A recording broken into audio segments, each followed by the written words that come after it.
O Lord, you have said, I will establish your offspring forever and build your throne for all generations.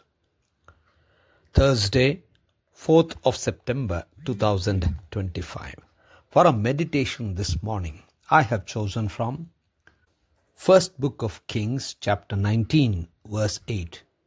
And Elijah arose and ate and drank, and went in the strength of that food 40 days and 40 nights to Horeb, the mount of God. Good morning, friends.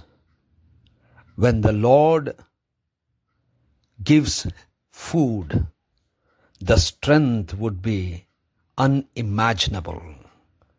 Let us meditate upon this verse.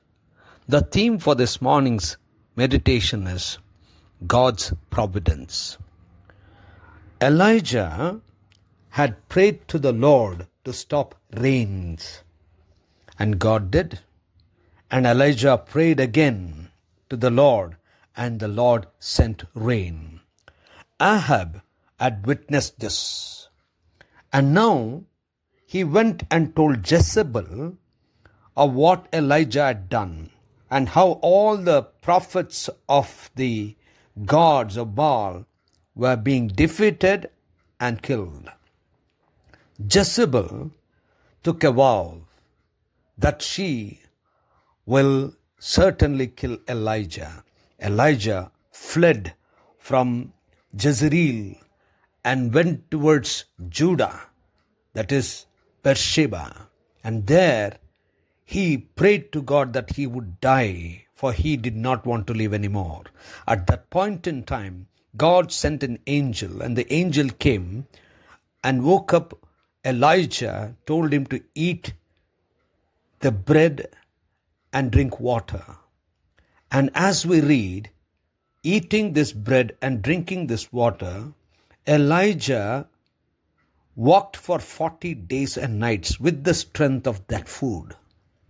Friends, when God provides, it will be so wonderful and unimaginable. It will strengthen you for a very long period of time. It is unimaginable for anybody to understand bread and water could strengthen us for more than a day. But for Elijah, it strengthened him for 40 days and nights, and he was walking all the way through. And that's the strength that food provided, for it was God who provided that. Friends, this is what is God's providence. God can infuse such energy into us with what He provides. Maybe food, or maybe anything that He provides for us would be so unimaginable that we cannot even understand the entire things that God could do in our lives. With the little that God gives, we can achieve innumerous, something which is really not measurable at all and not possible to understand. That is God's providence. So, let us look forward to God's providence and enjoy its benefits every moment. Gracious God, our Heavenly Father, we thank you for providing for us and strengthening us. In Christ's name we pray. Amen.